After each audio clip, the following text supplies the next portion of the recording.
everyone. Welcome back to another episode of Independent Thought. My name is Desmond Price. For today's episode, I'm joined by Andy Nelson. Andy, thank you for coming on the show today. How are you doing? I'm doing well. Thank you for having me. Excited to be here. Yeah, I have been trying to reach out to people here, like in the state, in the community, to talk about some of the different kind of like anti-LGBTQ bills that are going on, not only here in Montana, but around the world or around the country, rather. And we're going to get to all that. But first, I want to talk a little bit about you and what you did here in the community. You ran for state legislature here in Montana. Can you tell everyone a little bit about why you decided to run and what exactly you were hoping to bring change to here in the state of Montana? Good question. This might take me a while. Yeah, so I've always been interested in local politics since I was a teenager. I remember coming home from school and watching the evening news with my dad and talking about it. My dad was also on the city council growing up, and I remember he would come home from his meetings and I'd be very curious about what happened, what was going on with the town. So I moved out here in 2011 and went to school for history and political science. And I knew when I finished school that I didn't want to just jump into politics. I was kind of turned off by it after spending basically 5 years learning all about how politics and government works. But I knew I wanted to work for a nonprofit when I finished school. And I found myself working for the Western Montana LGBTQ plus community center, where I am now. And so here I find myself working with the queer and trans community every day, which I love, but it can be challenging, especially now politically. I believe we're seeing a backlash. We're going on the uptick for so long when it comes to equality and marriage equality in 2015 and achieving more equal rights generally across the board. But with the last administration, the current political scene, I would say the last 4 or 5 years, we've seen a backlash. And that's what made me really want to throw my hat in the ring and run for office, because we need more representation here in Montana, not just in the LGBTQ community. We need more representation across the board, Indigenous, people of color, all sorts of those things that are lacking. So that was one reason why I was interested. And speaking to the community center itself, you told me that before that you're an executive director there and that you provide different types of, services, testing, support groups. Can you just go in a little bit more of a detail about what exactly does the center do and why is it so important for the people in the community who kind of need access to these services? Yeah. So the center, our full name is the Western Montana LGBTQ plus Community Center. We are a 501c3 nonprofit that's been here in Missoula since 1999. We've had a few locations, I believe 3 over the years. And currently, and for the last 10 years, we've been located in downtown Missoula, right on Higgins. We're on the 2nd floor of our building, so right next door to the Florence Hotel. Anyway, so the center is an open and affirming place for people of all sexual orientations and gender identity expressions. And we strive to be like a meeting community-based organization for folks here in Western Montana. A big part of what we do is we offer peer-to-peer support groups for folks looking for community, needing help, needing resources, just trying to find folks with lived experiences, basically. And that's how I personally stumbled upon this place. So I didn't come out until I was 22, my last year of school at UM. And I was out for drinks one night with my friend Jason at the Mo Club, and he was like, "You should check out this group that meets weekly at the center." And I was like, "Oh, what's the center?" And so he told me where to go. And yeah, I started attending the gay and bi men's group that meets here weekly. And they do all sorts of things like discussion nights, like a hot topics night or a potluck night, or go to movies, go on hikes. And we have many groups here at the center that are similar to that. We have a men's group, we have a women's group, we have TIN, which stands for trans, intersex, and non-binary, a group for allies, parents specifically, looking to support children. We have an outdoors recreational group, 12-step programs like AA and NA, which I think are super important for us to have here, because our community does disproportionately experience high rates of alcoholism and drug addiction. So yes, peer-to-peer support groups are one of our big things. The other big proponent of the big part of what the center does is we put on events throughout the year. You may have heard of Missoula Pride this summer. That was our big venture. One of the biggest things I've ever been involved in. And I'm so proud of how it turned out. It was such a great weekend here in Missoula. Lots and lots of planning and lots of work, but folks here were stoked to bring Pride back to town. It had been 7 years since we'd had one. So yeah, that was our little thing. We also do other things like Queers and Beers at Imagination, a weekly event. We have First Friday events here, all sorts of things throughout the year. So I can understand that, when it comes to an event like Pride, for instance, that is, an event for people to go out there and be seen, feel accepted, which is essentially what anyone really wants in society as a whole, right? And it's something that has been restricted from that community for so long. And now we are seeing further restrictions happening around the country with some of these like anti-trans bills, for instance, when it comes to them not, people in certain state legislatures trying to restrict them from being able to play the certain sports that they want to play, and telling them that they can't use their preferred pronouns when they're in schools. Just as a person who is a part of the community and also has to work with others who are trans, how is this impacting people? And what do you think are the long-term like damaging effects of these laws that we're seeing around the country? Yeah, it's harmful for sure in so many different aspects. It basically comes down to, like if somebody doesn't accept you as a human being, it's going to dramatically affect your life. You're going to feel depressed. You're going to feel anxiety. You might find coping mechanisms like alcohol or drug addictions. That's just some of the reasons why the queer community suffers from higher rates of these things. It's because society in general pushes us down, like many marginalized groups, right? And that's a big reason why we're here, is to offer that kind of support and resources. And yeah, it's so disheartening to see what's going on at all over the country, in specifically red states, what the kind of legislation that's being proposed, from the Don't Say Gay bills to the anti-trans sports bills, to now just yesterday, a judge ruled to it has to do with PrEP and how that have you heard of PrEP? It's a Yeah. pre-exposure prophylaxis. It's a HIV preventative medication. But some judge down in Texas ruled that it's an infringement on religious freedom or something like that to offer free PrEP medication to folks. Anyway, just crazy, bizarre things that are, they're coming after us again. So I couldn't imagine what it's like right now.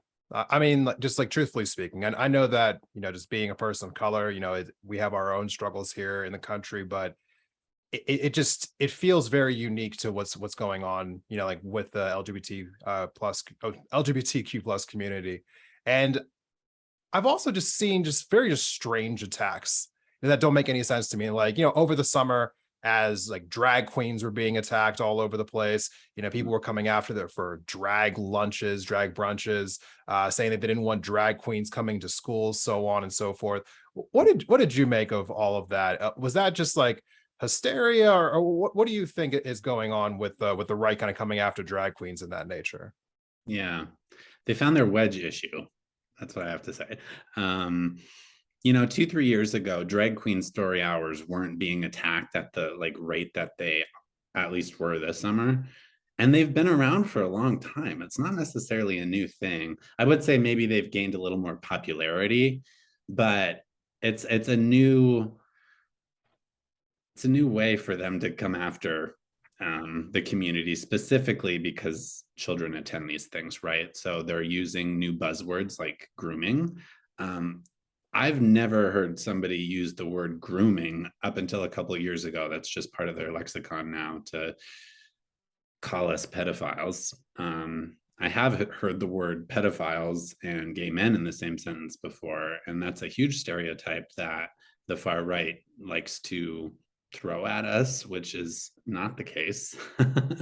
But yes, they come after these drag queen story hours. For example, in Billings, there was an event that happened at the zoo this summer, and lots of protesters showed up. It was all over the media. Matt Rosendale had a hissy fit.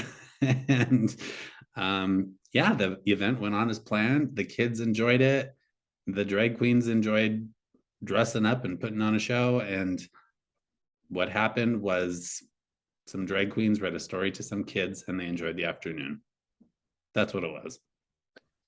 It's unbelievable to me right now that we are seeing this kind of like weaponization of anyone who essentially is different, and they're using it as a way to kind of like demonize an entire community of people that, are already struggling, like as it is in this society, just trying to be accepted for who they are. But that's unfortunately where we're at right now with this current just place in society, where a certain political class is trying to take an entire community and use them as you basically as put it, as like a wedge issue, in order to beef up their numbers for the certain like pundits who are talking about this, get more donations. Some of these politicians who are talking about this, you someone who is running to be in the state legislature, like, what does it feel like, I guess, like when you're out just talking to people? Is this actually an issue that anyone has ever brought up to you, or like brought or like talked to you about specifically when you were out talking to people like here in the state?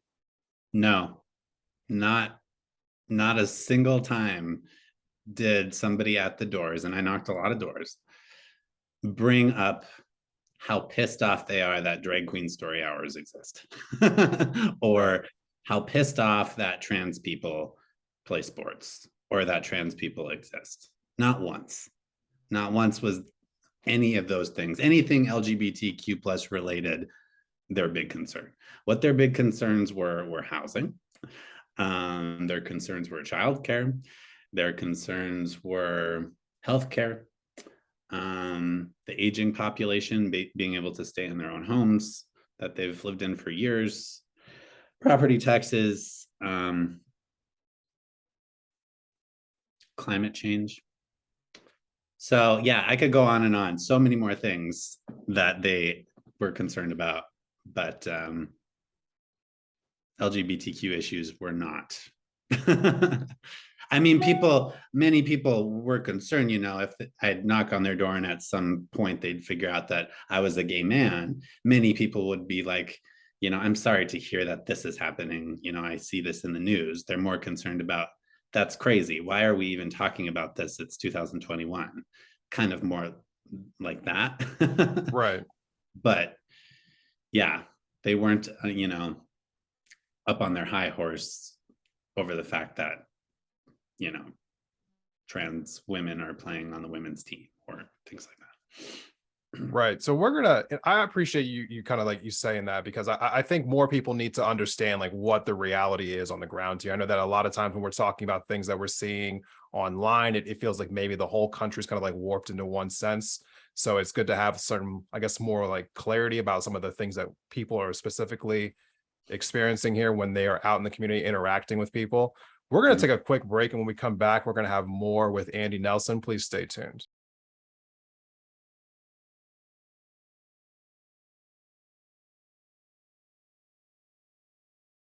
Welcome back from the break, everyone. Thank you for sticking with us through this episode of Independent Thought.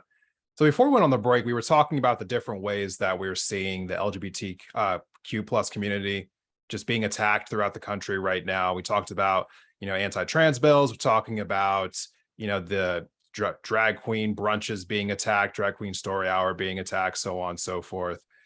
The thing I wanted to ask you about now is I'm seeing not only that, but I'm seeing, things like the Don't Say Gay bill coming out in Florida, people using this like anti-woke legislation, which woke basically just means anything that's not straight and white at this point.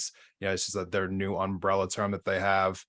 we are seeing these things happening all over the country. We talked about a little bit about how this is having a profound impact on people across the country, but specifically kind of like tying back into the work that you do at that center, when we're talking about like young people in particular, like how are they like handling all of this current like version of society where their existence is essentially being demonized? Like, how is this impacting people? Can you speak to that and like how this is taking a toll on those who are having to live through this every day? Yeah. What I have to say to that is we're living through such an interesting time because for the longest time, we were achieving equality in more ways than ever. You know, in 2015, gay marriage was passed, and so many elders in our community didn't think we would ever see the day that a man could marry a man in their lifetime, you know, but it passed, and certain other things passed through the Supreme Court. Like now you can't discriminate against somebody in the workplace because of their LGBTQ plus status, things like that. So many of the kids now have grown up in that newer world. And also along with that is I give media a certain amount of credit for advancing society to be more open with the LGBTQ community. For example, when I was young, growing up in Eastern Montana, the only representation as far as gay men goes that I saw on television was Will and Jack on Will and Grace. Yeah. Those were my role models, I guess. And Ellen, I guess, when she started her talk show. But now you can turn your Netflix on and see non-binary people and see trans people and see queer people on almost every show, which is pretty amazing. So organizations like GLAAD have worked for years to make sure that this type of representation is in all sorts of media, from movies to television, to reporting news stories, all sorts of things like that. Anyway, so young folks now, like Gen Z, have grown up in a time where representation and visibility was more predominant. So they've been able to see folks like them, and they're more, not everybody, but overall kind of more comfortable with like the coming out process and being their true authentic selves. So for example, a statistic I heard recently, Generation Z, 25% of Generation Zers are LGBTQ. For the longest time, like national facts would say somewhere between 3 and less than 10% of Americans are LGBTQ. I think it's much higher than that, much higher than that. It's just people are out. Studies like that are really hard to track. They haven't collected data like that very efficiently. But yeah, 25% of Gen Z are queer. 25% of that number uses alternative pronouns like they, them, theirs. So on one side of the coin, younger people can live more comfortably in certain aspects of society. Right. But on the other side, like I mentioned earlier, politically, we're seeing this backlash from the far right, where they're trying to chip away our rights that we've fought so hard to achieve. You know, starting with Roe versus Wade being overturned. You know, like I said, some of my elder gay friends never thought they'd see gay marriage. They also never thought Roe v. Wade would be overturned. Yeah. So it's a little scary. Right now, there's folks in the Senate trying to get a respect for marriage bill passed, and I'm very optimistic that it's going to pass. I hope. My fingers are crossed, but that requires 60 senators in the Senate to do so, to codify marriage across the board, straight marriage, gay marriage. So that means 10 Republicans have to sign on to this bill. I hope it passes. I think it's going to happen next week. We'll see. But yeah, we're living through an interesting time where, you know, we're seeing a backlash on the far right trying to come after us, take away our rights. The big issues currently are trans folks playing sports, obviously. The Don't Say Gay bills, which started in Florida earlier this year, and now other states are taking up. I guarantee you we're going to see a Don't Say Gay bill here in Montana. Pretty sure it's already being drafted and just ready to come up any day. So, yeah, I just really encourage people to pay attention and be aware of what's happening, because if we don't, things like Roe v. Wade being overturned can become reality. So I have a two-part question here for you as our final question. And on one hand, for those who are not within the community, but are seeing all of this negativity, coming your way and don't understand exactly why it's happening, or are furious at the fact that it's happening. You spoke earlier about how important representation is.